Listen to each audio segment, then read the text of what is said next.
Hello, good morning, जोहार। मैं राजू और आप देख रहे हैं 24 झारखंड न्यूज। चलिए जानते हैं झारखंड की आज की 25 मुख्य बड़ी खबरों को। झारखंड गृह रक्षा वाहिनी भर्ती प्रक्रिया फिर से शुरू। 16 जुलाई लास्ट डेट। झारखंड गृह रक्षा वाहिनी रांची के अंतर्गत विज्ञापन संख्या 1/2025 के तहत ग्रामीण एवं शहरी गृह रक्षक होमगार्ड के रूप में नामांकन के लिए ऑनलाइन आवेदन प्रक्रिया एक बार फिर शुरू की जा रही है। पूर्व निर्धारित आवेदन तिथि 15 जून से 30 जून 2025 तक थी, लेकिन तकनीकी समस्याओं और नेटवर्क बाधाओं के कारण कई अभ्यर्थी आवेदन नहीं कर पाए थे। उक्त स्थिति को ध्यान में रखते हुए गृह रक्षा चयन समिति द्वारा यह निर्णय लिया गया है कि ऑनलाइन आवेदन प्रक्रिया को पुनः खोला जाए। अब अभ्यर्थी 9 जुलाई से 16 जुलाई 2025 तक फिर से www.recruitment.jharkhand.gov.in पर जाकर आवेदन कर सकते हैं। इससे पहले जिन अभ्यर्थियों ने आवेदन शुल्क का भुगतान नहीं किया था या आवेदन प्रक्रिया पूरी नहीं कर सके थे, उन्हें भी एक और अवसर प्रदान किया गया। हेमंत सरकार की मनिया सम्मान योजना के बाद अब जयराम महतो भी महिलाओं को देंगे 1000 रुपए की सौगात। डुमरी विधायक जयराम महतो अपने विधानसभा क्षेत्र की महिलाओं को बड़ी सौगात देने वाले हैं। विधायक ने बताया कि वैसी महिलाएं जिन्होंने अपने परिवार के मुखिया को खो दिया है और उनकी आर्थिक स्थिति खराब है, उन्हें वे पेंशन के रूप में प्रति माह 1000 रुपए की आर्थिक सहायता प्रदान करना चाहते हैं। इस दिशा में वे जल्द ही कार्य करेंगे।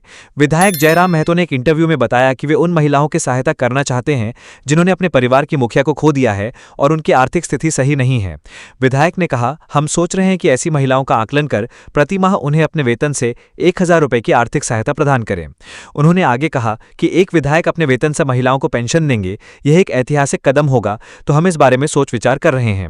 मालूम हो, विधायक ने कल 8 जुलाई को अपने 3 माह के वेतन के 75% राशि से प्रतिभा सम्मान का आयोजन किया था। इसमें राज्यपाल संतोष कुमार गंगवार ने डुमरी विधानसभा क्षेत्र के मैट्रिक और इंटर के टॉपर्स को सम्मानित किया था। टॉपर विद्यार्थियों को लैपटॉप और टैब देकर सम्मानित किया गया, वहीं अन्य विद्यार्थियों को मेडल पहनाकर सम्मानित किया गया। गुजरात में पुल टूटा, चलती गाड़ियां नदी में गिरी, 9 लोगों की मौत। गुजरात की वडोदरा में बुधवार सुबह एक बड़ा हादसा हो गया जब महिसागर नदी पर बना 45 साल पुराना पुल अचानक टूट गया। हादसे के वक्त पुल से वाहन गुजर रहे थे। पुल के ध्वस्त होते ही 2 ट्रक, 2 कार और एक रिक्शा सहित कुल 5 वाहन नदी में जा गिरे। एक टैंकर पुल के टूटे सिरे पर अटक गया। इस दर्दनाक हादसे में अब तक 9 लोगों की मौत हो चुकी है, जिनमें एक बच्चा भी शामिल है। एक बच्चा अब भी लापता है। वहीं स्थानीय लोगों की मदद से 8 लोगों को सुरक्षित बाहर निकाला गया। घायलों में से 6 को पादरा अस्पताल और 2 को वडोदरा के सयाजी अस्पताल में भर्ती कराया गया। घटना की जानकारी मिलते ही फायर ब्रिगेड की 3 टीमें मौके पर पहुंची और राहत बचाव कार्य शुरू किया। हालांकि शुरुआत में स्थानीय लोगों ने बिना किसी प्रशासनिक सहायता के ही रेस्क्यू ऑपरेशन चलाया। एक युवक ने बताया कि हम सुबह से लगातार बचाव कार्य में जुटे हैं, लेकिन प्रशासन ने अधिकारियों से कोई मदद नहीं मिली। इस हादसे के बाद स्थानीय लोगों में भारी रोष दिखा गया। उनका आरोप है कि प्रशासन को इस पुराने पुल की जर्जर हालत को लेकर कई बार सूचित किया गया था, लेकिन मरम्मत के लिए कोई ठोस कदम नहीं उठाया गया। लोगों का कहना है कि प्रशासन की लापरवाही के कारण यह हादसा हुआ और इसके लिए वह पूरी तरह से जिम्मेदार है। जयराम महतो के खिलाफ केस दर्ज, महिला ने लगाया बड़ा आरोप। डुमरी विधायक जयराम महतो के खिलाफ अरगोड़ा थाना में केस दर्ज हुआ है। सोशल मीडिया पर आपत्तिजनक टिप्पणी, मानहानि और सार्वजनिक रूप से अपमानित करने के आरोप में एक महिला ने विधायक समेत 3 लोगों के खिलाफ केस दर्ज करवाया है। महिला ने आरोप लगाया है कि GLKM से जुड़े एक यूट्यूब चैनल पर उनके खिलाफ अभद्र भाषा का प्रयोग किया है। शिकायतकर्ता महिला सुषमा बड़ैक का आरोप है कि जयराम महतो की पार्टी GLKM से जुड़े एक यूट्यूब चैनल पर उनके खिलाफ अभद्र और अश्लील भाषा का इस्तेमाल किया जा रहा है। महिला ने कहा कि यूट्यूबर बिट्टू सिंह ने उनका नाम लेकर वीडियो बनाया जिसमें आपत्तिजनक भाषा का प्रयोग हुआ है। शिकायतकर्ता महिला ने सोशल मीडिया पर उनके खिलाफ की गई अभद्र और अपमानजनक टिप्पणी को आधार बनाकर यह मामला दर्ज कराया है। सावन को लेकर शिवालयों की सुरक्षा बढ़ाई गई, पहाड़ी मंदिर में विशेष निगरानी। शुक्रवार 11 जुलाई से सावन का महीना शुरू हो रहा है। वहीं गुरुवार को गुरु पूर्णिमा भी है।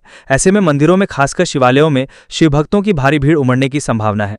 भक्तों को सावन के महीने में किसी भी प्रकार की कोई दिक्कत ना हो, इसके लिए रांची पुलिस के द्वारा सुरक्षा के विशेष इंतजाम किए गए हैं। DIG सह SSP रांची चंदन कुमार सिन्हा खुद तैयारी की मॉनिटरिंग कर रहे हैं। शुक्रवार से सावन के पवित्र महीने की शुरुआत हो रही है। ऐसे में तमाम शिवालयों में भक्तों की भारी भीड़ उमड़ने की संभावना है, जिसे देखते हुए पूरे रांची में सुरक्षा के पुख्ता इंतजाम किए गए हैं। खासकर सावन की पहली सोमवारी के दिन के लिए विशेष तैयारी की गई है। राजधानी रांची के ऐतिहासिक पहाड़ी मंदिर सहित सभी शिवालयों में रविवार की रात से ही बड़ी संख्या में पुलिस बलों की तैनाती कर दी जाएगी। सावन को पहली सोमवारी को लेकर राजधानी रांची में 500 अतिरिक्त जवानों की तैनाती की जा रही है। इस संबंध में DIG सह SSP रांची चंदन कुमार सिन्हा ने बताया कि सुरक्षा के मद्देनजर पूरे राजधानी क्षेत्र में अतिरिक्त फोर्स की तैनाती की जा रही है। DSP स्तर के अधिकारी सोमवार सुबह से ही सुरक्षा व्यवस्था की मॉनिटरिंग करेंगे। वहीं इलाके के थानेदारों और बाइक बाइक पेट्रोलिंग दस्ता को नियमित रूप से पेट्रोलिंग करने का निर्देश दिया गया है। शहर में लगे सीसीटीवी कैमरों के जरिए कंट्रोल रूम से भीड़ पर नजर रखी जाएगी। इसके लिए अलग से पुलिस बल की तैनाती की गई है। भारत बंद का धनबाद में व्यापक असर, ट्रेड यूनियन ने कोयला खदानों में काम कराया ठप। देश भर के 10 व्यापारिक संगठनों द्वारा आहूत राष्ट्रव्यापी हड़ताल भारत बंद का कोयला राजधानी धनबाद में व्यापक असर देखने मिला। धनबाद खासकर निरसा क्षेत्र में ट्रेड यूनियन समर्थक सुबह से ही कोयला खदानों में पहुंच गए। रुक रुक कर हो रही बारिश के बावजूद निरसा में सभी ईसीसीएल और बीसीसीएल की कुल 14 कोयला खदानें बंद रहीं। इस बंद में 4 प्रमुख ट्रेड यूनियनें शामिल थीं, जिससे कोयला क्षेत्र को करोड़ों रुपए का नुकसान होने का अनुमान है। गौरतलब है कि यह हड़ताल सरकार की नीतियों, खासकर नए श्रम संहिता और निजीकरण के विरोध में बुलाई गई थी। इस राष्ट्रव्यापी बंद में बैंक, परिवहन, डाक, कोयला खनन और निर्माण क्षेत्र के कर्मचारी शामिल थे। ट्रेड यूनियन बीसीकेयू के एरिया सचिव रामजी यादव ने बताया कि इस बंद के माध्यम से 26,000 न्यूनतम वेतन और पुरानी पेंशन योजना जैसी मांगों के लिए भी आवाज उठाई गई है। अनुमान है कि इस राष्ट्रव्यापी बंद में 25 करोड़ से अधिक कर्मचारियों, किसानों और खेतिहर मजदूरों ने भाग लिया। तेज रफ्तार पिकअप वैन बराकर नदी पुल पर पलटी, बड़ा हादसा टला। बुधवार की अहले सुबह गिरिडीह डुमरी मुख्य मार्ग पर स्थित बराकर नदी पुल पर एक तेज रफ्तार पिकअप वैन अनियंत्रित होकर पलट गई। हादसा उस वक्त हुआ जब वैन गिरिडीह मंडी में सब्जी पहुंचाकर हजारीबाग लौट रही थी। प्रत्यक्षदर्शियों के अनुसार वैन की रफ्तार काफी तेज थी और पुल पर पानी जमा होने के कारण टायर फिसल गया, जिससे वाहन रेलिंग तोड़ते हुए पलट गया। हालांकि बड़ा हादसा होते होते टल गया और वैन नदी में गिरने से बच गई। ग्रामीणों की तत्परता से वाहन को तुरंत उठाया गया और राहत कार्य किया गया। वाहन चालक को हल्की चोटें आई हैं, जबकि अन्य सभी लोग सुरक्षित हैं। चालक ने बताया कि पुल पर पानी जमा था और सड़क पर गिट्टी न होने के कारण टायर स्लिप कर गया, जिससे यह हादसा हुआ। सूचना मिलने पर मुफस्सिल थाना की पुलिस मौके पर पहुंची और पिकअप वैन को अपने कब्जे में ले लिया। पुलिस मामले की जांच में जुटी हुई है। जेपीएससी ने बॉयलर इंस्पेक्टर के पद पर नियुक्ति के लिए विज्ञापन जारी किया। Jharkhand public service commission JPSC ने बॉयलर इंस्पेक्टर पद पर नियुक्ति के लिए विज्ञापन जारी किया है। कुल 5 पदों के लिए आवेदन मांगे गए हैं। यह पद श्रम नियोजन, प्रशिक्षण एवं कौशल विकास विभाग के अधीन झारखंड श्रम सेवा तकनीकी के तहत आता है। अभ्यर्थी जेपीएससी के वेबसाइट पर जाकर आवेदन कर सकते हैं। आरक्षण का लाभ केवल झारखंड के स्थायी निवासियों को ही मिलेगा। जारी विज्ञापन के मुताबिक अभ्यर्थियों का चयन लिखित परीक्षा और साक्षात्कार के आधार पर किया जाएगा। लिखित परीक्षा 3 पत्रों में कुल 500 अंकों में होगी। जेपीएससी ने आवेदकों से अनुरोध किया है कि आवेदन करने से पहले दिशा निर्देशों को अच्छी तरह पढ़ लें। मानदेय व सामाजिक सुरक्षा की मांग को लेकर आंगनबाड़ी कर्मियों ने किया प्रदर्शन। केंद्र सरकार से 26,000 मासिक मानदेय और सामाजिक सुरक्षा की मांग को लेकर मंगलवार को सैकड़ों आंगनबाड़ी सेविकाएं और सहायिकाएं सड़कों पर उतरी। झारखंड प्रदेश आंगनबाड़ी वर्कर्स यूनियन के बैनर के तले ये प्रदर्शन समरनालय से शुरू होकर राजभवन तक पैदल मार्च के रूप में आयोजित किया गया। मार्च के बाद राजभवन के समक्ष एक सभा का आयोजन किया गया, जिसमें कार्यकर्ताओं ने अपनी मांगों को बुलंद आवाज में रखा। सभा को संबोधित करते हुए जिला अध्यक्ष रेशमा केरकेट्टा ने कहा कि हम आंगनबाड़ी केंद्रों में बच्चों की पहली पाठशाला की भूमिका निभाते हैं। हम केवल अक्षर ज्ञान ही नहीं देते, बल्कि पोषण, स्वास्थ्य और विभिन्न सरकारी योजनाओं को घर घर पहुंचाने का काम करते हैं। इसके बावजूद हमें मात्र 4,500 मानदेय दिया जाता है, जो बेहद अपमानजनक है। हमारी मांग है कि इसे बढ़ाकर 26,000 किया जाए और हमें सामाजिक सुरक्षा की सुविधाएं भी प्रदान की जाएं। उन्होंने आगे कहा कि आंगनबाड़ी सेविकाएं सरकार के हर अभियान में जमीनी स्तर पर कार्य करती हैं, इसीलिए उन्हें सम्मानजनक पारिश्रमिक और सुरक्षित भविष्य मिलना चाहिए। इस प्रदर्शन में बसंती, पूनम, उषा, गुड़िया, सफीना, गीता, जानकी समेत बड़ी संख्या में सेविका सहायिकाएं उपस्थित थीं। भड़काऊ ऑडियो बजाने के आरोप में 100 लोगों के खिलाफ मामला दर्ज, 7 गिरफ्तार। कोडरमा जिले में मुहर्रम जुलूस के दौरान भड़काऊ और आपत्तिजनक ऑडियो बजाने के आरोप में 100 लोगों के खिलाफ मामला दर्ज किया गया है। पुलिस ने इस मामले में 7 लोगों को गिरफ्तार किया है, जिन्हें जेल भेज दिया गया है।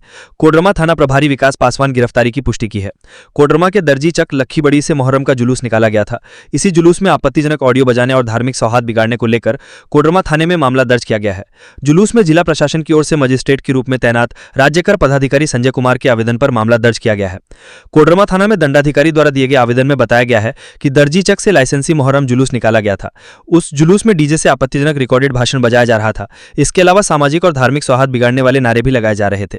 आवेदन में कहा गया है कि डीजे साउंड बजाने पर रोक है, इसके बावजूद डीजे बजाया जा रहा था, जहां मुहर्रम जुलूस के लिए दिए गए निर्देश और सरकारी आदेश का उल्लंघन किया गया है। इधर पुलिस को दिए गए आवेदन के बाद पुलिस हरकत में आई और वायरल वीडियो क्लिप के आधार पर 7 लोगों को गिरफ्तार कर जेल भेज दिया गया है, जबकि दर्ज मामलों में अन्य सभी लोगों की पहचान की जा रही है। जसीडीह स्टेशन पर भीड़ नियंत्रण के लिए पुख्ता इंतजाम, अलग अलग गेट से होगा प्रवेश और निकास। देवघर में शुक्रवार से श्रावणी मेला की शुरुआत होने वाली है। रेलवे ने श्रद्धालुओं की सुविधा और सुरक्षा का ध्यान रखने के लिए तैयारी पूरी कर ली है। इसी कड़ी में आसनसोल रेल मंडल के डीआरएम चेतनानंद सिंह ने श्रावणी मेला को लेकर जसीडीह और देवघर स्टेशन का निरीक्षण किया। इस दौरान उनके साथ कई अधिकारी भी मौजूद थे। डीआरएम ने जसीडीह स्टेशन के सभी प्लेटफॉर्म, टिकट काउंटर, पोर्टिको और अन्य जगहों पर घूमकर संबंधित अधिकारियों को आवश्यक दिशा निर्देश दिए। डीआरएम ने बताया कि इस बार श्रद्धालुओं को पिछले वर्षों की तुलना में अधिक सुविधाएं दी जाएंगी। उन्होंने निर्माणाधीन फुटओवर ब्रिज का भी निरीक्षण किया और कार्य को जल्द से जल्द पूर्ण करने के निर्देश दिए। डीआरएम ने कहा कि स्टेशन परिसर में पहले से भवन पुलिस और रेल कर्मियों के आवास के लिए उपयोग में आते थे, उन्हें इस बार श्रद्धालुओं के उपयोग में लाया जाएगा। इस बार 40% से अधिक बड़े पंडाल बनाए जा रहे हैं। स्टेशन परिसर में पहले से मौजूद 24 शौचालयों के अलावा अतिरिक्त शौचालय की मांग जिला प्रशासन से की गई है। पूरे परिसर को रोशनी से जगमग करने के लिए अतिरिक्त लाइट्स लगाई गई हैं। इसके साथ ही पंखों की संख्या में 50% बढ़ोतरी की गई है। इसी के साथ भीड़ को देखते हुए इस बार स्पेशल ट्रेनों की संख्या दुगनी करने की तैयारी है। इसके अलावा 2 EMU ट्रेनों का रेक स्टेशन पर उपलब्ध रहेगा। भीड़ अधिक होने की स्थिति में जसीदी से पटना के लिए विशेष ट्रेन चलाई जाएगी। रांची में वीआईपी मूवमेंट को लेकर ट्रैफिक में बदलाव, वाहन चालकों से सतर्कता की अपील। 10 जुलाई को होटल रेडिशन ब्लू में पूर्वी क्षेत्रीय परिषद की बैठक आयोजित की जा रही है, जिसमें माननीय गृह मंत्री, भारत सरकार, विभिन्न राज्यों के मुख्यमंत्रियों सहित अन्य गणमान्य वीआईपी और वीवीआईपी शामिल होंगे। इस अवसर पर रांची शहर में सुरक्षा और यातायात व्यवस्था को सुदृढ़ बनाने के लिए निम्न यातायात प्रतिबंध लागू किए गए हैं। वहीं आवश्यकतानुसार सुरक्षा व्यवस्था को ध्यान में रखते हुए अन्य मार्गों को भी कुछ समय के लिए डायवर्ट या अस्थायी रूप से बंद किया जा सकता है। वाहन चालकों से अपील है कि वे वैकल्पिक मार्ग का उपयोग करें और प्रशासन को सहयोग प्रदान करें। रांची से गया जा रही बस में मिले 16 लाख कैश, एक यात्री हिरासत में।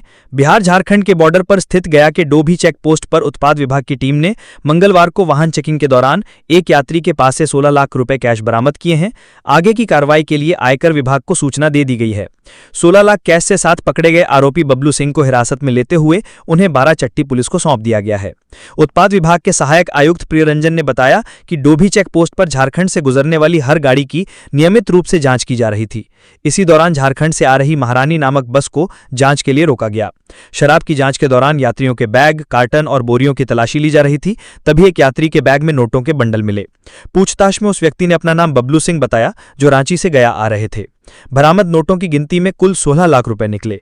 जांच दल का नेतृत्व कर रहे उत्पाद विभाग के निरीक्षक रामप्रीति कुमार ने बताया कि बबुल सिंह इस रकम के बारे में संतोषजनक जानकारी नहीं दे सका।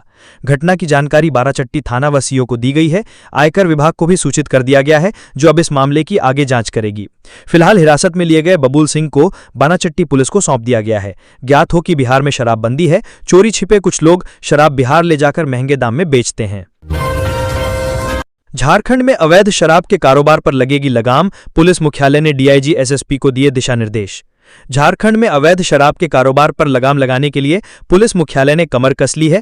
मुख्यालय ने सभी जिलों के एसएसपी और एसपी को विस्तृत दिशा निर्देश जारी किए हैं, जिनका उद्देश्य आगामी श्रावणी मेले और बिहार विधानसभा चुनाव के दौरान अवैध शराब के निर्माण, व्यापार, परिवहन और तस्करी को रोकना है। जारी निर्देश में सभी रेंज के डीआईजी को कहा गया है कि वे अपने अपने क्षेत्र के सभी एसएसपी और एसपी के साथ समन्वय स्थापित करें। इस समन्वय का मुख्य उद्देश्य अंतर्राज्यीय और अंतर जिला चेक पोस्टों को सक्रिय करना और अवैध शराब और नशीले पदार्थों की रोकथाम के लिए प्रभावी कार्रवाई सुनिश्चित करना है। जारी निर्देशों के अनुसार पुलिस को उन सभी अंतर्राज्यीय सीमा क्षेत्रों और मार्गों को चिन्हित करना होगा जहां से अवैध शराब और मादक पदार्थों की तस्करी की संभावना है।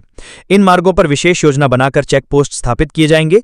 इसके अलावा मुख्य सड़क मार्गों पर स्थित चेक पोस्ट के अलावा उचित स्थानों पर मोबाइल चेक पोस्ट भी लगाए जाएंगे। इसके अतिरिक्त रेल मार्गों के माध्यम से होने वाली तस्करी पर भी कड़ी निगरानी रखी जाएगी और नियमानुसार आवश्यक कार्रवाई की जाएगी। राष्ट्रीय राजमार्गों और स्टेट हाईवे पर स्थित लाइन होटलों और ढाबों पर विशेष निगरानी रखी जाएगी, क्योंकि इन स्थानों का उपयोग अक्सर अवैध शराब के कारोबार के लिए किया जाता है। अवैध शराब का धंधा करने वाले अपराधियों को चिन्हित कर उत्पाद विभाग के साथ समन्वय स्थापित किया जाएगा। देवघर चारा घोटाले मामले में लालू प्रसाद यादव समेत 3 की बढ़ेंगी मुश्किलें, झारखंड हाईकोर्ट ने स्वीकार की सीबीआई की ये याचिका। बिहार के पूर्व मुख्यमंत्री और देवघर चारा घोटाले में सजायाफ्ता लालू प्रसाद यादव, आईएएस ऑफिसर रहे बेक जूलियस और ट्रेजरी ऑफिसर रहे सुवीर भट्टाचार्य की सजा बढ़ाने को लेकर सीबीआई की ओर से दायर याचिका झारखंड हाईकोर्ट ने सुनवाई के लिए स्वीकार कर ली है। अब इस मामले की विस्तृत सुनवाई होगी।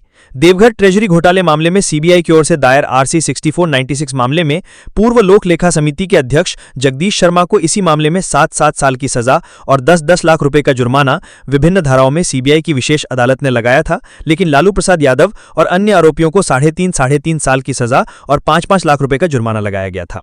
सीबीआई की विशेष अदालत के आदेश के खिलाफ सीबीआई की ओर से झारखंड हाईकोर्ट में अपील दाखिल की गई थी, जिस पर आज सुनवाई के बाद खंडपीठ ने उसे मंजूर कर लिया है। अब इस मामले की विस्तृत सुनवाई होगी। सीबीआई की ओर से अधिवक्ता दीपक कुमार भारती ने पक्ष रखते हुए खंडपीठ को बताया कि सीबीआई की विशेष अदालत ने लालू प्रसाद यादव, बेग जूलियस और सुबीर भट्टाचार्य को कम सजा सुनाई थी, क्योंकि लालू प्रसाद यादव इस मामले के मास्टरमाइंड थे। लेकिन सह आरोपी को विशेष अदालत ने 7 साल की सजा सुनाई, जबकि मास्टरमाइंड लालू प्रसाद यादव और अन्य को 3-3 साल की सजा सुनाई है। ये सजा काफी कम है। अधिवक्ता ने सजा को बढ़ाने का आग्रह किया। रांची के थाना परिसरों में पड़े सड़ रही हजारों गाड़ियां। रांची के सुखदेव नगर, कोतवाली थाना, लालपुर थाना और कोकर सदर थाना क्षेत्रों में पिछले कई वर्षों से थाना परिसरों में सैकड़ों गाड़ियां पड़ी हुई हैं। इन गाड़ियों की स्थिति इतनी खराब हो चुकी है कि कई गाड़ियां तो पूरी तरह से सड़ चुकी हैं, जबकि कुछ गाड़ियां अब सड़ने की कगार पर हैं। चारों थाना क्षेत्रों में कुल मिलाकर लगभग 900 से 1000 गाड़ियां पड़ी हुई हैं, जिनमें bike, scooty, car, auto, e rickshaw और ट्रक शामिल हैं। इन गाड़ियों की इतनी अधिक संख्या हो चुकी है कि थाना परिसर में जगह खत्म हो गई है और गाड़ियां एक दूसरे के ऊपर रखने की मजबूरी आ गई है। गाड़ियों का इतना समय तक पड़े रहना अब न केवल एक बड़ी समस्या बन गया है, बल्कि कई गाड़ियों पर पेड़ पौधे तक उगने लगे हैं। अगर समय रहते इन गाड़ियों का समाधान नहीं किया गया तो और भी गाड़ियां जमा होती जाएंगी, जिनसे उन्हें रखने की मुश्किलें और बढ़ेंगी। कई गाड़ियां तो ऐसी हैं जो पूरी तरह से सड़ चुकी हैं और कबाड़ बन चुकी हैं। कई एक्सीडेंट वाली गाड़ियां हैं और कई गाड़ियां अभी थोड़े ठीक हालत में हैं। श्रावणी मेला में कांवरियों के लिए टेंट सिटी तैयार, श्रद्धालुओं को मिलेगी घर जैसी सुविधा। श्रावणी मेला में कांवरियों की सुविधा को लेकर टेंट सिटी बनकर तैयार हैं। इनमें श्रद्धालुओं को घर जैसी सुविधाएं मिलने वाली हैं। जानकारी के अनुसार वाहनों से देवघर आने वाले कांवरियों के लिए देवघर सुल्तानगंज मार्ग में भी कई व्यवस्था की गई है। देवघर सुल्तानगंज मार्ग में कोठिया और बाघमारा में टेंट सिटी का निर्माण कर श्रद्धालुओं के लिए आधुनिक सुविधाएं उपलब्ध कराई गई हैं। इन टेंट सिटी में कांवरियों को घर की तरह सुविधा दी गई है, जिसमें आराम करने के साथ साथ स्नान, शौचालय, चिकित्सा, सूचना केंद्र और रोशनी जैसी सभी मूलभूत जरूरतों का ध्यान रखा गया है। बताया गया कि कोठिया स्टैंड के टेंट सिटी में 1000 श्रद्धालुओं के आराम और रहने की व्यवस्था बेड के साथ की गई है। यहां पंखे की भी सुविधा है। इसके अलावा कोठिया टेंट सिटी के पास 44 शौचालय और स्नान घर की व्यवस्था की गई है। मालूम है कि कोठिया और बागमारा टेंट सिटी के पास भी पर्याप्त मात्रा में पुलिस बलों की तैनाती की सुविधा के साथ साथ सूचना प्रसारण केंद्र की व्यवस्था की जा रही है। पुलिस केंद्र और सूचना केंद्र के लिए पंडाल बना दिए गए हैं। इसके आसपास पुलिस कैंप में पुलिस बलों का पहुंचना भी शुरू हो गया है। सुरक्षा के लिए इन इलाकों में पुलिस की पेट्रोलिंग नियमित तौर पर करने की तैयारी है। एचईसी कर्मियों का फूटा गुस्सा, भारत बंद के समर्थन में ठेका मजदूरों ने किया प्रदर्शन। हैवी इंजीनियरिंग कॉरपोरेशन में कार्यरत ठेका और सप्लाई कर्मियों का आक्रोश बुधवार को फिर सड़कों पर देखने को मिला। भारत बंद के आह्वान का समर्थन करते हुए बड़ी संख्या में मजदूरों ने एचईसी मुख्यालय गेट के समक्ष विरोध प्रदर्शन किया। इसके साथ ही केंद्र सरकार की मजदूर विरोधी नीतियों पर सवाल खड़े किए। हालांकि लगातार यह कर्मी आंदोलन में है। प्रदर्शनकारियों ने हाथों में बैनर, पोस्टर लेकर जमकर नारेबाजी की और कहा कि अब उनका धैर्य जवाब दे रहा है। मजदूरों ने आरोप लगाया कि न तो प्रबंधन उनकी बात सुन रहा है, नहीं सरकार कोई संज्ञान ले रही है। एक महिला कर्मी ने कहा, पिछले कई महीने से वेतन नहीं मिला है, घर में खाने के लाले पड़ गए हैं, बच्चों की फीस भरना तो दूर, दाल चावल तक जुटाना मुश्किल हो गया है।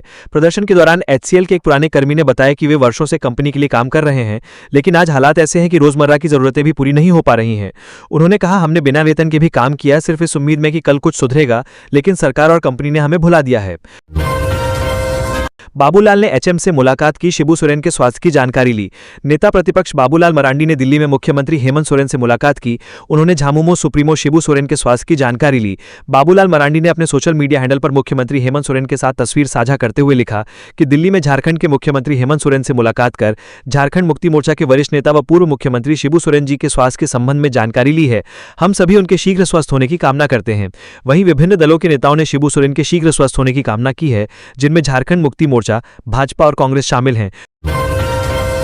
शिल्पी ने अफसरों को दिया 2 महीने में 600 करोड़ खर्च का लक्ष्य, हर योजना की ग्राउंड मॉनिटरिंग का निर्देश। कृषि, पशुपालन एवं सहकारिता विभाग की सभी योजनाओं की निगरानी अब ग्राउंड लेवल तक की जाएगी। विभागीय अधिकारी समय समय पर योजनाओं की समीक्षा करेंगे। आगामी 2 माह में 600 करोड़ रुपए खर्च करने का लक्ष्य तय किया गया है। ये निर्देश मंगलवार को हुई मासिक समीक्षा बैठक में मंत्री शिल्पी नेहा तिर्की ने दिया। बैठक में योजनाओं की प्रगति और अब तक हुए खर्च की समीक्षा की गई। मंत्री ने स्पष्ट किया कि विभागीय योजनाओं का बिल तभी भुगतान होता है जब वो लाभुक तक पहुंच जाती हैं। इस समय राज्य में बीज वितरण, मुख्यमंत्री ट्रैक्टर मोटर योजना और पंपसेट वितरण जैसी योजनाएं चल रही हैं, लेकिन उनका बिल भुगतान अभी लंबित है। मंत्री ने कहा कि 50% सब्सिडी पर बीज वितरण किया जा रहा है। कुछ स्थानों से बीज न मिलने की शिकायतें सामने आई हैं, जिनमें लैंपैक्स की ओर से भुगतान न किए जाने की बात भी शामिल है। अधिक बारिश से किसानों को नुकसान हो रहा है और विभाग इस स्थिति पर नजर बनाए हुए है। बैठक में किसान समृद्धि योजना, कृषि पाठशाला, निर्माणाधीन कोल्ड स्टोरेज, बेकन फैक्ट्री का जीर्णोद्धार, मिलेट कैफेटेरिया की स्थापना, दुग्ध उत्पादकों को प्रोत्साहन राशि का 10 दिन में भुगतान, नए एमपीपी, बीएमसी, मिल्क बूथ की स्थापना और लंबित बिल भुगतान जैसे बिंदुओं पर चर्चा हुई। बैठक में विभागीय सचिव अब्बू बकर सिद्दीकी, विशेष सचिव गोपालजी तिवारी, प्रदीप हजारी और सभी निदेशक व अधिकारी मौजूद रहे। झारखंड के सरकारी अस्पतालों में अब बोर नहीं होंगे मरीज और उनके परिजन, मुफ्त में होगा इंटरटेनमेंट। झारखंड के सभी सरकारी अस्पतालों में मरीजों और उनके अटेंडेंट्स को फ्री वाईफाई सुविधा मिलेगी। सरकार की ओर से ये घोषणा की गई है। सरकार ने कहा है कि राज्य के सभी सरकारी अस्पतालों में मुफ्त वाईफाई सुविधा देने का फैसला लिया गया है। स्वास्थ्य विभाग का दावा है कि इस नई पहल से मरीजों और उनके परिजनों को स्वास्थ्य संबंधी जानकारी, सरकारी योजनाओं और अन्य डिजिटल सेवाओं के बारे में आसानी से जानकारी मिल जाएगी। सरकार की ओर से बीएसएनएल द्वारा सभी अस्पतालों में वाईफाई की सुविधा उपलब्ध कराई जाएगी। स्वास्थ्य, चिकित्सा शिक्षा एवं परिवार कल्याण विभाग के अपर मुख्य सचिव अजय कुमार ने कहा कि यह पहल डिजिटल हेल्थ केयर की दिशा में राज्य सरकार का एक महत्वपूर्ण कदम है। उन्होंने बताया कि मरीजों की सुविधा को ध्यान में रखते हुए यह सेवा शुरू की जा रही है, जिससे उन्हें अस्पताल में प्रतीक्षा के दौरान उपयोगी जानकारी हासिल करने में सहायता मिलेगी। अजय कुमार ने कहा कि अब अस्पताल परिसर में बैठकर भी लोग स्वास्थ्य पोर्टल्स, महत्वपूर्ण वेबसाइट्स और सरकारी योजनाओं से जुड़ सकेंगे। कहा कि सरकार की ये योजना न केवल मरीजों की जागरूकता बढ़ाने में मददगार साबित होगी, बल्कि अस्पतालों में पारदर्शिता और सेवा की गुणवत्ता में भी सुधार लाने का कार्य करेगी। खूंटी में नक्सलियों के मंसूबे नाकाम, 18 आईईडी बरामद, बम निरोधक दस्ते ने किया नष्ट। अड़की इलाके के बनमगड़ा जंगल में भाकपा माओवादियों के शीर्ष कमांडरों ने सुरक्षा बलों को नुकसान पहुंचाने के लिए 18 आईईडी यानी इम्प्रोवाइज्ड एक्सप्लोजिव डिवाइस बिछाए थे। चाईबासा पुलिस को सूचना मिली थी कि इस जंगल में शीर्ष नक्सली मौजूद हैं। इसके आधार पर चाईबासा और खूंटी पुलिस ने झारखंड जैगुआर और सीआरपीएफ के साथ मिलकर संयुक्त अभियान चलाया, जिसमें सभी 18 आईईडी बरामद किए गए। सूचना के आधार पर चाईबासा और खूंटी पुलिस ने सीआरपीएफ और झारखंड जैगुआर की संयुक्त टीम के साथ कार्यवाही की। इस अभियान के दौरान खूंटी जिले के सीमावर्ती जंगली पहाड़ी क्षेत्र में सर्च ऑपरेशन चलाया गया। कोचांग से सटे बनमगड़ा जंगल में बिछाए गए 18 आईईडी बरामद किए हैं, जिनमें से प्रत्येक का वजन 3 किलोग्राम था। इन आईईडी की चपेट में आने से सुरक्षा बलों को बड़ा नुकसान हो सकता था। सुरक्षा के दृष्टिकोण से सभी 18 आईईडी को बम निरोधक दस्ते ने मौके पर ही नष्ट कर दिया। खूंटी पुलिस ने इस कार्यवाही को हाल के दिनों में नक्सल विरोधी अभियान की बड़ी सफलता बताया है। इस अभियान ने नक्सलियों की विध्वंसक मंशा को नाकाम कर दिया। झारखंड हाईकोर्ट के कोर्ट नंबर 1 की कार्यवाही से खुद को अलग रखेंगे अधिवक्ता एसोसिएशन का फैसला। झारखंड हाईकोर्ट के एडवोकेट एसोसिएशन की 9 जुलाई को हुई जनरल बॉडी की बैठक में 2 प्रस्तावों पर मुहर लगी है। एसोसिएशन ने 10 जुलाई को झारखंड हाईकोर्ट के मुख्य न्यायाधीश के कोर्ट नंबर 1 की कार्यवाही से खुद को पूरी तरह से अलग रखने का फैसला लिया है। ये विरोध सिर्फ 1 दिवसीय होगा। इसके अलावा 11 जुलाई से सभी अधिवक्ताओं को कोर्ट की कार्यवाही के दौरान सफेद रिबन पहनकर आने को कहा गया है। इस बाबत एसोसिएशन की प्रेसिडेंट ऋतु कुमार, महासचिव नवीन कुमार और कोषाध्यक्ष प्राण प्रणय ने सभी सदस्यों के नाम नोटिस जारी किया है। ये जानकारी झारखंड हाईकोर्ट के अधिवक्ता धीरज कुमार ने दी है। नोटिस के जरिए एसोसिएशन की ओर से बताया गया है कि पीठों के गठन में संशोधन पर विचार करने से इनकार करने पर इस तरह का फैसला लिया गया है। दलील दी गई है कि ऐसा नहीं होने से न्यायिक प्रक्रिया का संचालन प्रभावित हो रहा है। इसका अधिवक्ताओं के व्यावसायिक हित पर भी असर पड़ रहा है। सदस्यों से आग्रह किया गया है कि शांतिपूर्ण और अनुशासनात्मक तरीके से विरोध दर्ज कराना है। इस दौरान न्यायिक पेशे की गरिमा का भी ख्याल रखना है। एसोसिएशन की दलील है कि बार और बेंच की गरिमा की रक्षा करते हुए बातचीत के जरिए मसले को सुलझाना है। बता दें कि इसी साल मार्च माह में भी झारखंड एडवोकेट एसोसिएशन ने मुख्य न्यायाधीश समेत 3 न्यायाधीशों की कोर्ट में न्यायिक कार्य से खुद को अलग रखने का फैसला लिया था। एसोसिएशन ने हाईकोर्ट के कॉलेजियम से झारखंड हाईकोर्ट के वकीलों के नाम जजों के लिए नहीं भेजने के निर्णय पर आपत्ति जताई थी। मार्च माह में संगठन के विरोध के फैसले का बहिष्कार करने पर 15 वकीलों को कारण बताओ नोटिस जारी करते हुए निलंबित भी किया गया था। इसकी वजह से कई दिनों तक कोर्ट का कामकाज प्रभावित हुआ था। सावन की पहली सोमवारी को लेकर रांची पुलिस सतर्क, पहाड़ी मंदिर पर रहेगा विशेष फोकस। गुरुवार को गुरु पूर्णिमा और शुक्रवार 11 जुलाई से सावन की शुरुआत के साथ राजधानी रांची के प्रमुख शिवालयों में श्रद्धालुओं की भारी भीड़ उमड़ने की संभावना है। खासकर पहाड़ी मंदिर में भीड़ नियंत्रण और सुरक्षा व्यवस्था को लेकर पुलिस प्रशासन ने कमर कस ली है। डीआईजी सह एसएसपी चंदन कुमार सिन्हा खुद तैयारियों की मॉनिटरिंग कर रहे हैं। सावन की पहली सोमवारी को लेकर 500 अतिरिक्त जवानों की तैनाती की जा रही है। नामकुम स्थित स्वर्ण रेखा घाट से लेकर पहाड़ी मंदिर तक चप्पे चप्पे पर पुलिस बल मौजूद रहेगा। शहर के सीसीटीवी कैमरों से कंट्रोल रूम से निगरानी की जाएगी। वहीं डीएसपी स्तर के अधिकारी सोमवार सुबह से लगातार मोर्चा संभालेंगे। चोर उचक्कों से निपटने के लिए मंदिरों में सादे लिबास में महिला और पुरुष पुलिसकर्मी तैनात किए जाएंगे। प्रशासन ने खासकर महिला श्रद्धालुओं से अपील की है कि जलार्पण के समय कीमती गहने या मोबाइल साथ न लाएं। भीड़ नियंत्रण के लिए ट्रैफिक रूट में भी बदलाव किया गया है। रविवार रात 12 बजे के बाद हरमू रोड और रातू रोड के कुछ हिस्सों में भारी वाहनों की आवाजाही रोक दी जाएगी। पहाड़ी मंदिर में होने वाली भारी भीड़ को ध्यान में रखते हुए मंदिर समिति ने भी विशेष प्रबंध किए हैं। बिहार चुनाव और श्रावणी मेले को लेकर अलर्ट, शराब और मादक पदार्थों के कारोबार पर रोक लगाने के निर्देश। बिहार में होने वाले विधानसभा चुनाव और श्रावणी मेले के दौरान मादक पदार्थों और अवैध शराब की तस्करी पर ब्रेक लगाने के लिए झारखंड पुलिस मुख्यालय द्वारा राज्य के सभी जिलों के एसएसपी वाईपी को अलर्ट जारी किया गया है। आईजी अभियान के द्वारा इस संबंध में सभी जिलों के एसपी को पत्र भेजा गया है। पुलिस मुख्यालय के द्वारा जारी किए गए पत्र में यह बताया गया है कि आगामी श्रावणी मेला और बिहार विधानसभा चुनाव को स्वच्छ, निष्पक्ष और शांतिपूर्ण संपन्न करवाने के लिए अवैध शराब और मादक पदार्थों के निर्माण, व्यापार, परिवहन और तस्करी की रोकथाम के लिए सभी तरह की निरोधात्मक कार्यवाही करें। यह निर्देश सभी जिलों के एसपी को दिया गया है। पत्र में 11 बिंदुओं पर कार्यवाही करने का निर्देश दिया गया है। झारखंड के डीजीपी अनुराग गुप्ता ने बताया कि बिहार में होने वाले आगामी विधानसभा चुनाव को देखते हुए बिहार के डीजीपी ने एक पत्र भी भेजा है जिसमें अवैध शराब की तस्करी पर रोक लगाने का आग्रह किया गया है। पत्र के आधार पर ही पूरे झारखंड में शराब की तस्करी और मादक पदार्थों के परिवहन को लेकर अलर्ट जारी किया गया है। पूर्वी क्षेत्रीय परिषद की 27वीं बैठक, अमित शाह की अध्यक्षता में होगी अहम चर्चा। झारखंड सरकार रखेगी कई मांगे। पूर्वी क्षेत्रीय परिषद की 27वीं बैठक को लेकर तैयारियां पूरी कर ली गई हैं। राजधानी रांची के रेडिसन होटल में 10 जुलाई को सुबह 11 बजे से होने वाली यह बैठक काफी महत्वपूर्ण मानी जा रही है। केंद्रीय गृह मंत्री अमित शाह की अध्यक्षता में होने वाली इस बैठक की तैयारी को लेकर रांची डीसी मंजूनाथ भजंत्री होटल में घंटों जमे रहे। बैठक कक्ष से लेकर केंद्रीय गृह मंत्री और इसमें शामिल होने वाले विभिन्न राज्यों के प्रतिनिधियों के ठहरने की व्यवस्था का उन्होंने जायजा लिया। होटल में बाहरी व्यक्तियों के बिना पास के ठहरने या प्रवेश करने पर पूरी तरह से पाबंदी लगा दी गई है। होटल जाने वाले रास्ते में जगह जगह पर बैरिकेडिंग की गई है और सुरक्षा जांच के बाद ही प्रवेश की अनुमति दी जा रही है। मीडिया गैलरी होटल के बाहर रखी गई है और बैठक शुरू होने वक्त फोटोग्राफर्स को कुछ देर के लिए इसमें प्रवेश की अनुमति दी जाएगी। वहीं Bihar state construction corporation limited की परिसंपत्तियों और देनदारी के बंटवारे को लेकर बिहार और झारखंड के बीच चल रहे मामलों पर भी इस बैठक में चर्चा की जाएगी। इस मौके में चारों राज्य के मुख्य सचिव, वरिष्ठ प्रशासनिक अधिकारी और केंद्रीय मंत्रालयों के 1999 प्रतिनिधि भाग लेंगे। गौरतलब है कि पूर्वी क्षेत्रीय परिषद की 27वीं बैठक 10 जुलाई को सुबह 11 बजे से होगी। पहली यह बैठक 10 मई को होनी थी। 10 जुलाई को पूर्वी सिंहभूम के सभी स्कूल बंद रहेंगे। उपायुक्त ने जारी किया आदेश। पूर्वी सिंहभूम जिले के सभी स्कूल 10 जुलाई के दिन बंद रहेंगे। उपायुक्त कार्यालय के द्वारा इस संबंध में अधिसूचना जारी की गई है। जारी अधिसूचना में ये बताया गया है कि लगातार हो रही बारिश को देखते हुए बच्चों की सुरक्षा के मद्देनजर सभी कोटि के विद्यालय 10 जुलाई को बंद रहेंगे। इस दौरान सभी स्कूल संचालक ऑनलाइन पढ़ाई की व्यवस्था करेंगे। जमशेदपुर पूर्वी सिंहभूम जिला उपायुक्त करण सत्यार्थी द्वारा भारी बारिश के पूर्वानुमान के मद्देनजर जिले के सभी कोटि के विद्यालय को 10 जुलाई को बंद रखने का आदेश जारी किया है। मौसम विभाग के द्वारा मौसम पूर्वानुमान के अनुसार आगामी 24 घंटे में पूर्वी सिंहभूम जिले में भारी वर्षा होने की संभावना जताई गई है। इसे लेकर पूर्वी सिंहभूम उपायुक्त करण सत्यार्थी ने स्कूलों को बंद रखने का आदेश जारी किया है ताकि विद्यार्थियों को परेशानी ना हो। इधर पिछले 2 दिनों से लगातार हो रही बारिश से जनजीवन अस्त व्यस्त हो गया है। उपायुक्त करण सत्यार्थी द्वारा वर्तमान परिस्थिति को देखते हुए जिले में कक्षा 12 तक संचालित सभी सरकारी, निजी, अल्पसंख्यक विद्यालयों को दिनांक 10/7/2025 को अवकाश घोषित करने का आदेश दिया गया है।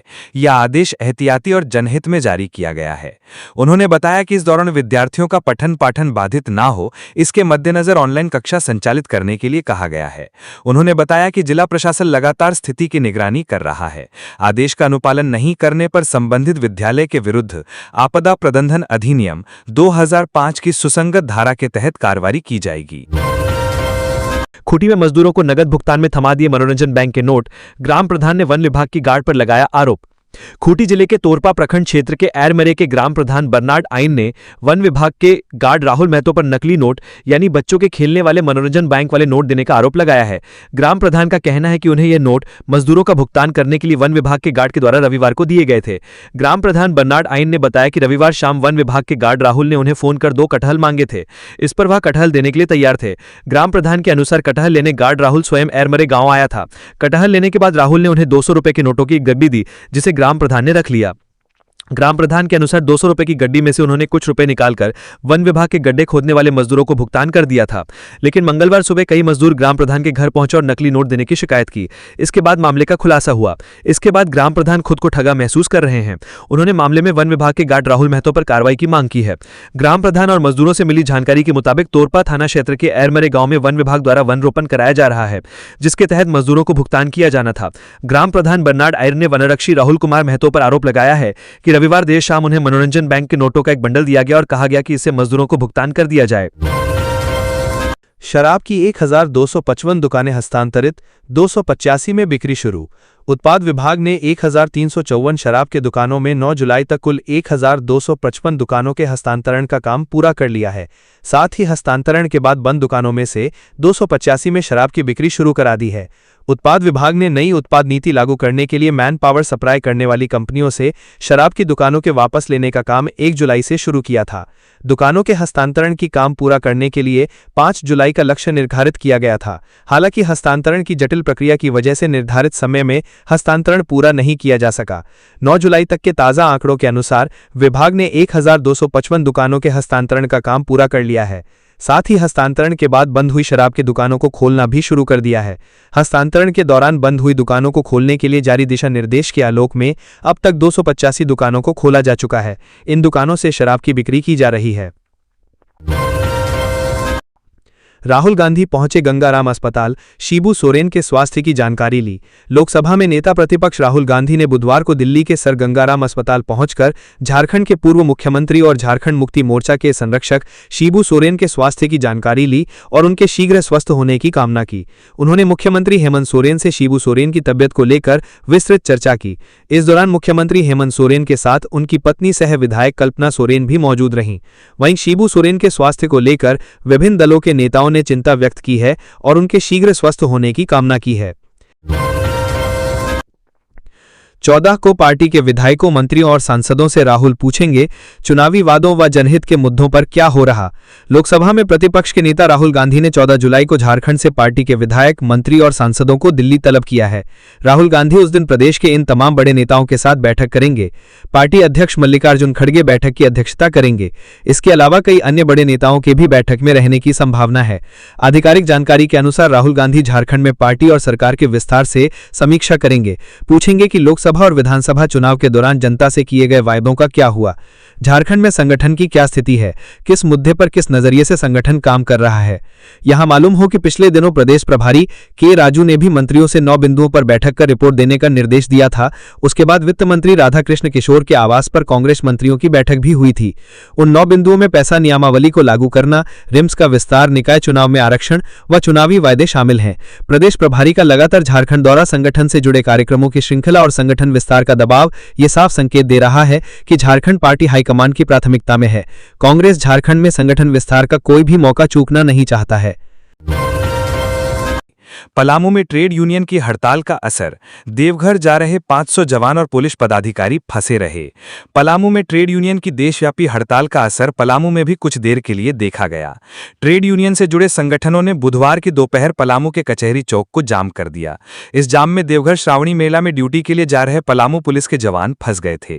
इस दौरान प्रदर्शनकारी और जवानों के बीच कुछ देर के लिए कहासुनी भी हो गई और माहौल तनावपूर्ण हो गया।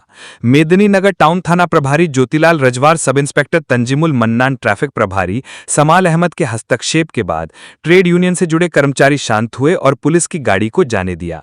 पलामू से देवघर श्रावणी मेला ड्यूटी के लिए करीब 500 जवान और पुलिस पदाधिकारी जा रहे थे। प्रदर्शन के दौरान ट्रेन यूनियन के नेताओं ने कहा कि श्रम कानून में संशोधन, निजीकरण और आउटसोर्सिंग के खिलाफ हड़ताल की गई है। साथ ही इस हड़ताल में किसान, नौजवान और आम लोगों का समर्थन भी मिल रहा है। इस संबंध में एटिक के सदस्य राजीव कुमार ने बताया कि केंद्र सरकार बिना ट्रेड यूनियन और मजदूरों से बात किए हुए श्रम कानून में संशोधन कर रही है, जो बेहद ही गलत है। उन्होंने कहा कि किसानों के हक और अधिकारों को छीना जा रहा है। केंद्र सरकार मजदूर विरोधी, किसान विरोधी और युवा विरोधी कार्य कर रही है। यही वजह है कि सभी लोग एक साथ सड़क पर उतर गए हैं। उन्होंने कहा कि यदि केंद्र सरकार अपने रवैये में बदलाव नहीं लाती है तो ये आंदोलन और तेज होगा। स्वास्थ्य मंत्री इरफान अंसारी ने राहुल गांधी को बताया भगवान, भाजपा को चेताया। सैनिटरी पैड पर राहुल गांधी की तस्वीर लगाने को लेकर स्वास्थ्य मंत्री इरफान अंसारी ने बीजेपी पर निशाना साधा है। इरफान अंसारी ने राहुल गांधी को भगवान बताया। उन्होंने कहा कि बिहार के लोगों ने तो माफ कर दिया, अगर ये झारखंड में करके दिखाते तो बहुत बुरा होता। इन दिनों देश भर में सैनिटरी पैड के पैकेट पर लगाए गए राहुल गांधी की फोटो का मुद्दा छाया हुआ है, विशेषकर राजनीतिक गलियारों में। इस बीच स्वास्थ्य मंत्री राहुल गांधी का समर्थन करते दिखे। उन्होंने इस मुद्दे को लेकर भाजपा पर जमकर निशाना साधा है। भाजपा पर आरोप लगाते हुए इरफान अंसारी ने कहा कि भाजपा ने निर्लज्जता की सारी हद पार कर दी है। स्वास्थ्य मंत्री इरफान अंसारी ने कहा कि जिस प्रकार सैनिटरी पैड पर फोटो राहुल गांधी का लगाया गया, इससे देश का अपमान हुआ है।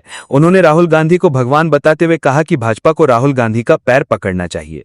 स्वास्थ्य मंत्री ने कहा कि बिहार में सैनिटरी पैड पर राहुल गांधी का फोटो लगाने की घटना पर बिहार के लोगों ने तो माफ कर दिया, लेकिन हम लोग माफ नहीं करते।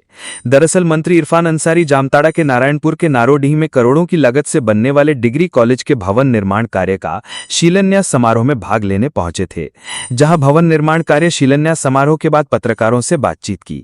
कांग्रेस के नेता मंत्री भाजपा पर लगातार हमलावर दिख रहे हैं। उन्होंने इसे राजनीतिक साजिश बताया है और राहुल गांधी पर उन्हें बदनाम करने का आरोप लगाया है। तो ये थी आज की झारखंड की टॉप बड़ी खबरें। इसी तरह झारखंड की हर छोटी सी बड़ी खबर देखने के लिए आप हमारे चैनल 24 झारखंड न्यूज को सब्सक्राइब करके बेल आइकन प्रेस कर ले, जिससे झारखंड की हर छोटी सी बड़ी खबर की अपडेट आप तक पहुंचता रहे। तो आज के लिए बस इतना ही। हमें दीजिए इजाजत, फिर मिलते हैं नेक्स्ट न्यूज में।